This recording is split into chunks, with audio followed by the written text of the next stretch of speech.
Have you ever truly wondered why there are thousands of different languages in the world today? That remarkable linguistic diversity began with a single ancient event, carefully recorded in the Holy Scriptures. Now, with accuracy, depth, and fidelity, we will journey together to the plain of Shinar, where the Tower of Babel first majestically rose. There, determined men with a single purpose set out to build a massive structure that would reach toward the heavens above. This monumental construction vividly symbolizes human ambition and foreshadows the dramatic dispersion that ultimately changed the entire course of history. Prepare yourself to relive this fascinating, detailed account taken directly from the Book of Genesis, chapter 11, verses 1 through 9. Welcome to the compelling story of the Tower of Babel. After the great flood that thoroughly cleansed the earth, the descendants of Noah multiplied greatly. As they moved steadily from the east, they reached the vast plain of Shinar, a highly fertile region nourished by the life-giving waters of the Euphrates. There, they discovered rich arable soil, abundant natural resources, and wisely chose to settle permanently. In those days, the entire earth spoke one single language and shared one unified speech. Men and women, united in their culture and common purpose, built thriving villages that grew in perfect harmony.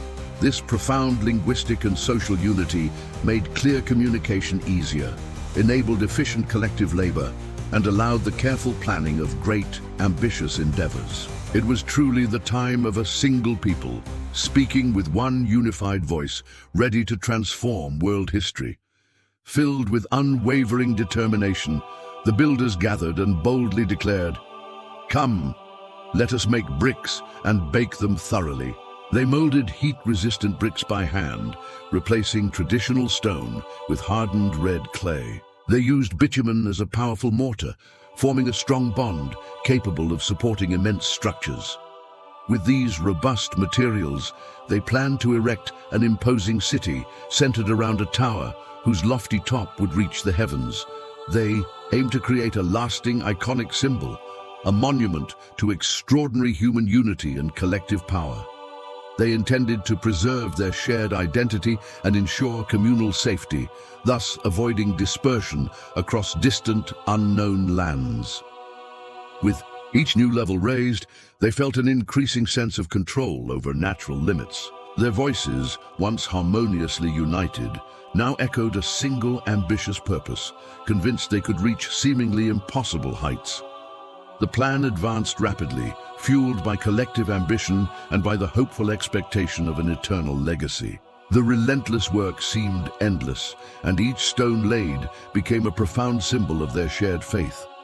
When the tower reached truly impressive heights, the Lord himself came down to see the city and the tower that the sons of men were energetically building. Observing the ambitious work, he recognized the remarkable strength of their unity. One unified people, one unified language, one unified purpose. Then he said, "Behold, the people are one, and they all have one language, and this is only the beginning of what they intend to do." And the Lord declared, "Come, let us go down and confuse their language so that they will not understand one another's speech." Instantly, the entire environment changed. Voices, once harmonious and steady, broke into diverse and completely unintelligible sounds. Tools fell unexpectedly from astonished hands. Men and women, now utterly unable to understand each other, exchanged puzzled, searching looks. The cohesive bond that had sustained the construction dissolved into chaotic linguistic confusion. In mere moments, that great ambitious project reached its impenetrable impasse, divine interruption. Right after the dramatic confusion of tongues, the Lord scattered them from there over the face of all the earth, and they immediately stopped. Building the city, that immense effort, once a proud symbol of unity and shared power, was left wholly unfinished. Disoriented groups departed the plain of Shinar in various directions, each following the new language it had just received. Some went north, crossing rugged mountains.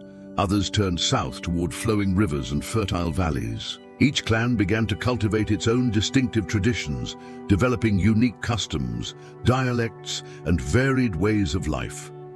For this reason it was called Babel, because there the Lord confused the language of all the earth. And from there, the Lord scattered them over the face of all the earth. In Hebrew, Babel echoes the idea of confusion and recalls the Akkadian term Bab Ilu, meaning gate of God. The name precisely marks the pivotal moment when God instituted the enduring linguistic and cultural plurality that continues to shape human history. The great structure remained standing, but it never reached the heavens as planned. The upper levels were left permanently incomplete, and the echo of hammers fell abruptly silent atop the empty platforms of stone and brick. Men and women, now completely unable to understand one another, withdrew in solemn silence, leaving behind abandoned scaffolds and discarded tools. The tower, once a proud symbol of human ambition, stood as a silent witness to divine interruption. Its stark silhouette cut across the horizon of Shinar, reminding all that even the greatest human plans can be firmly halted by the deliberate decree of God. Since that transformative day, humanity has come to dwell in lands separated by distinct, varied tongues. The dispersion in Shinar sealed the ultimate fate of the nations, reminding us that no human effort ever surpasses the sovereign will of God. The tower remained forever unfinished, and its name, Babel, preserves the enduring memory of that decisive judgment. For this reason it was called Babel, because there the Lord confused the language of all the earth, and from there the Lord scattered them over the face of all the earth. The enduring story of the Tower of Babel powerfully reminds us that God alone sets the true limits and directs the ultimate paths of humanity. Leave your comment below, share this video widely, and subscribe to the channel for more faithful biblical narratives.